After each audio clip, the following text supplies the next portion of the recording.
yang kelima, ruku. Apa itu ruku?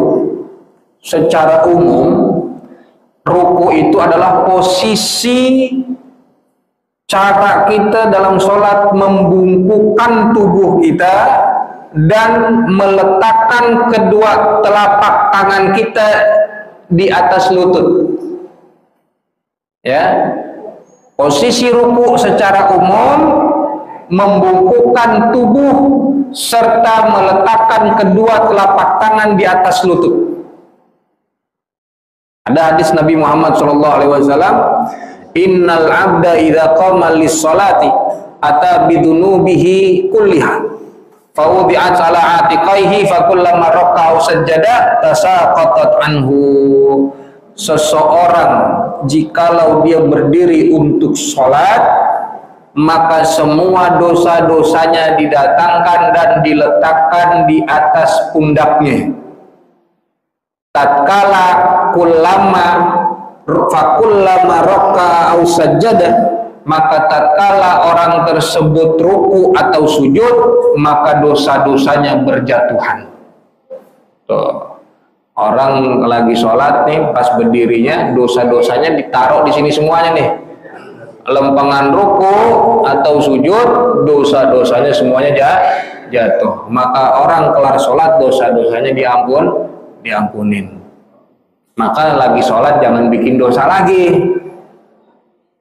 Sholat mah sholat jasa, tapi hati maksiat tuh jangan. Ya.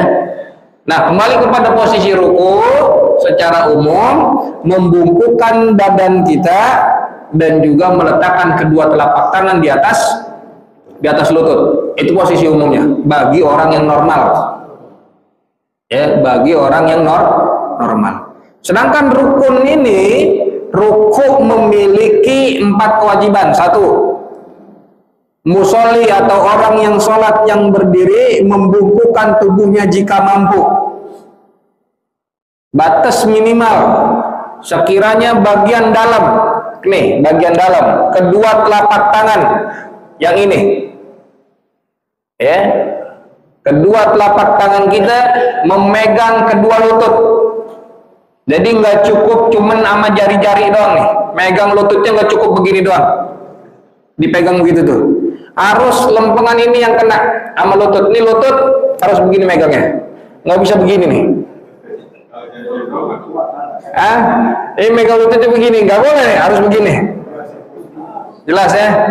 Jadi nggak cukup cuma jari-jarinya doang. Nah, maka makruh hukumnya jikalau sudah dikasih batasan minimal daripada ruku, tapi kita meringkas mengambil yang pendeknya. Kayak tadi ngambilnya begitu doang, nggak begini. Ya, maka makruh hukumnya. Makruh dikurang-kurangin soal ruku dan melebihkan, menundukkan apa nih namanya, membungkukannya sampai begini banget. Itu makruh. Ya, membungkukkan, menundukkan kepala, menundukkan kepala dari punggung. Kita ruku nih, ruku kan begini. Ntar siapa ya praktek dah. Ya, ini ruku begini, tapi palanya nunduk begini. Ya, kayak ngeliat ke belakang tuh begitu tuh, atau ngeliat ke sarung, atau ngeliatin karena tadi udah dikasih tahu harus pegang lutut, dia ngeliatin lututnya aja begitu tuh. Itu makruh hukumnya. Ntar siapa? Pak Bowo mau maju, ayo sini. Ayo Jidan. Kalau gambarin nggak ada spidolnya. Sini, maafin. Ini posisi orang normal. Maafin Bapak. Madep sini aja, madep sini. Ya, jago. Nah, ini kedua telapak tangan ini harus benar-benar memegang ini lutut. Mana lututnya? Mana lututnya nih? Nih, ini posisi normal. Ya, ini membungkuk dan ini sunnahnya harus rata. Ini sunnahnya harus rata nih. Kalau ditaruh ini ginian ini kagak jatuh. Begitu ya? Taruh meja. Apa namanya nih, mata memandang ke tempat sujud. Jadi makruh ketika kepalanya menunduk. Nah, ini nggak boleh, ini makruh. Ini makruh. Maka ini harus rata dari punggung, leher dan kepala harus rata dan pandangan mata ke ke tempat sujud. Sampai setiap sholat itu kan harus memandang tempat sujud, kecuali nanti ketika tasyahud, ketika asyhadu alla ilaha illallah, maka sunnahnya mata memandang jari telunjuk. Nah kayak begini, ini nggak boleh. Ya, batas minimal harus memegang kedua lutut. Jangan mentang-mentang ini pengen disamain, diratain, tangan sampai lewat kemari nih.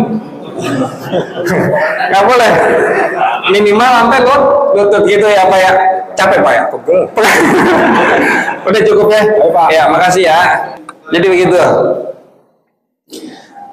Itu posisi orang normal. Artinya dia nggak ada sakit, jalan juga nggak bungkuk, ya.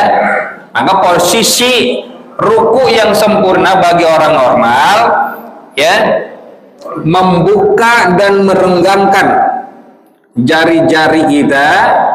Maka kondisi ini ya, orang yang jari-jari orang dalam sholat itu ketika ruku dia harus renggang nih jari.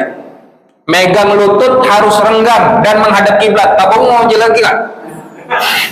Kalau nggak saya ada gini. Ini posisi ruku kita, tangan ini jarinya ini harus renggang dan harus memegang ini menghadap kiblat. Ini menghadap kiblat nih. Posisi tangan kita ini harus menghadap kiblat. Nggak boleh begini. Kalau begini ada bagian dari tangan kita yang tidak menghadap kiblat. Jelas nggak? Pak, kelihatan Pak ya? Begini, nggak boleh begini megangnya, harus begini menghadap kiblat dan harus renggang, nggak boleh dirapetin gini. Sunnahnya direnggangkan.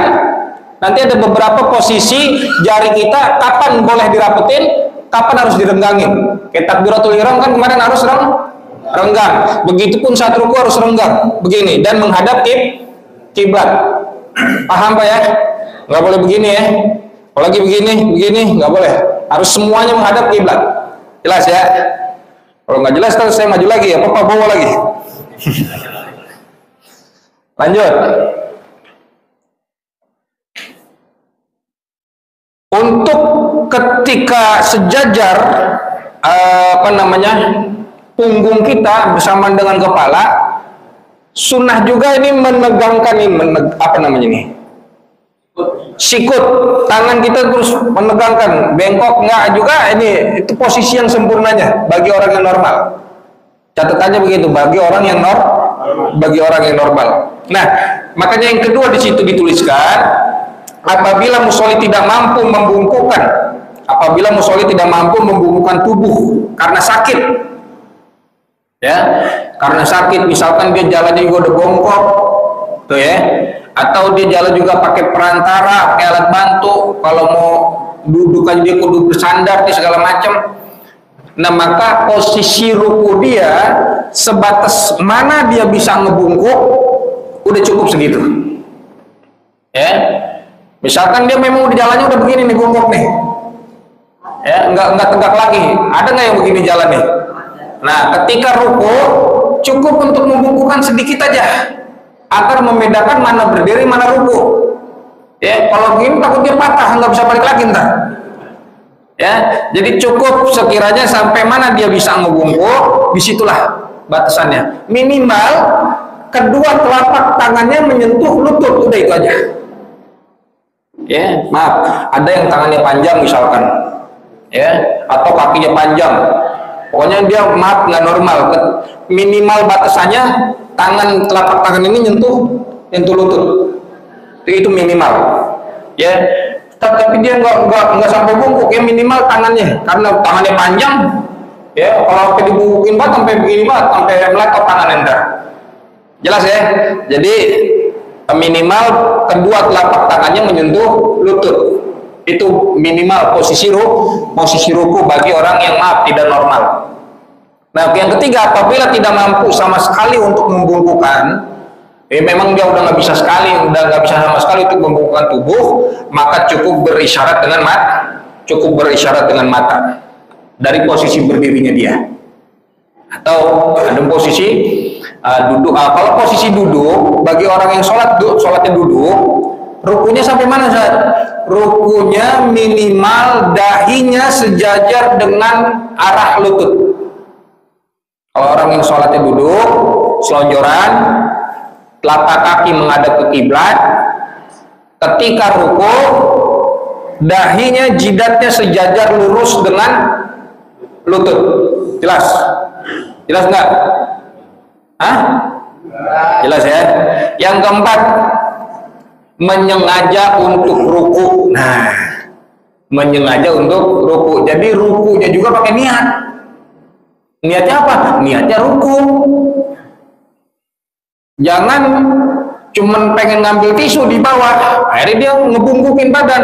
Nah, itu nggak masuk daripada ruku. Jadi harus benar-benar menyengaja untuk ruku. Apabila dia bergerak selain buat ruku, tapi membungkukkan dirinya, tubuhnya dia, maka sholatnya batal. Jelas ya? Lanjut. Sunnah-sunnah ruku, mengucapkan takbir intikal, takbir perpindahan. Takbir ada dua, takbiratul ihram sama takbir intikal. Takbir intikal, takbir perpindahan. Dan sunnah mengangkat kedua tangan saat mau ruku. Allahu Akbar. Kemarin udah kasih tahu ya, posisi tangan kita ketika mengangkat sunnahnya seperti apa. Ya, sejajar ya. Ibu jari kita sejajar sama kuping bawah, atas juga sejajar, itulah. Ya, itu posisinya begitu. Dan sunnah mengangkat tangan dalam sholat ada 4 keadaan. 1 saat takbiratul ihram, ya. Yang kedua di saat mau ruku, sunnah. Yang ketiga bangun dari ruku, dan yang keempat bangun dari tasyahud awal. Itu yang sunnah 4. Jadi kalau dalam sholat kita kebanyakan angkat tangan, itu cukup minimal dalam 4 keadaan ini. 1 takbiratul ihram, kedua ketika hendak ruku, ketiga bangun dari ruku atau i'tidal, dan yang keempat bangun dari tasyahud awal. Paham ya? Itu sunnah tuh. Jangan bangun dari rakaat ketiga kita juga angkat tangan, atau bangun dari rakaat pertama angkat tangan. Sunnahnya di rakaat, bangun dari rakaat kedua atau bangun dari tasyahud awal. Yang kedua, meratakan punggung ke leher, kepala saat ruku, itu sunnah. Jadi kalau bagi orang yang posisi yang tubuhnya nggak normal, mau dipaksain rata juga nggak bisa. Ya sekenanya aja, minimal tadi apa? Kedua telapak tangan menyentuh lutut. Kalau ini nyampe nggak rata juga nggak apa-apa. Malah kalau sampai dibukukin banget kayak tadi, sampai kepalanya bungkuk, hukumnya jadi makruh. Jelas ya? Minimal telapak tangan kita menyentuh lutut. Meratakan punggung kita itu sunnah, bagus. Posisi normalnya begitu, bagus itu. Bungkuknya rata, tangan tegak, kemudian jari-jari terbuka menghadap kiblat, menyentuh lutut. Nah yang ketiga makanya memegang kedua lutut, sunnahnya memegang kedua lutut yang tegak, dan terpisah lututnya, jangan disatuin.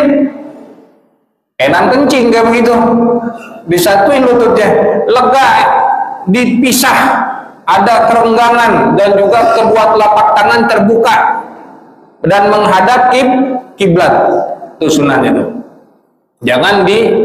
Jangan di kemana-mana jarinya diputar kemana gitu tuh, megang lututnya nggak boleh, harus menghadap kiblat. Yang keempat, merenggangkan kedua siku dari badan bagi laki-laki. Paham tuh ya? Merenggangkan dua siku, jadi ada jarak sama badan. Kalau bagi perempuan agak dirapetin, ya, mau badan agak dirapetin ketika ruku. Kalau laki-laki agak direnggangin sama badan, itu sunnahnya. Dan yang kelima, membaca tasbih sebanyak 1 kali dalam ruku, afdolnya 3 kali. Subhanallah, subhanallah, subhanallah. Atau bacaan kita biasanya subhana rabbiyal azimi wa bihamdi. Paling banyaknya berapa? Paling banyaknya 11 kali. Paling banyaknya bacaan tasbih saat ruku 11 kali. Boleh bagi sholatnya sendirian. Kalau sholatnya barengan sama makmum, Umpama makmumnya redo, dibacanya panjang, nggak apa-apa. Jadi pas mau sholat, itu sholatnya lama ya, panjang-panjangin bacanya. Kalau redo nggak apa-apa. Tapi kalau enggak, subhana rabbil azim sampai 11 kali, takut makmumnya nggak redo, jadi masalah. Dikoplak itu dari belakang, imam lama banget ya. Kalau sholat sendiri nggak apa-apa, mau baca 11 kali. Ya. Dan di sini ada catatan membaca tasbih 3 kali dalam ruku ditambah dengan doa ruku yang ada di catatan tuh, ada doa ruku ya. Membaca tasbih 3 kali ditambah dengan bacaan doa ruku yang ada di tulisan ini, yang ada di lembaran, itu lebih afdol, lebih utama daripada membaca tasbih sebanyak 11 kali. Apa bacaan doanya? Allahumma laka roka'tu wa bika amantu wa laka aslamtu khasyalaka sam'i wa basari wa mukhi wa adami wa asabi. Itu doanya ya, baca 3 kali ditambah dengan doa ini itu lebih afdol daripada membaca 11 kali. Boleh sekali-kali dipraktekin kalau sholat sendiri. Kalau sholat sendiri namanya ngamalin ilmu.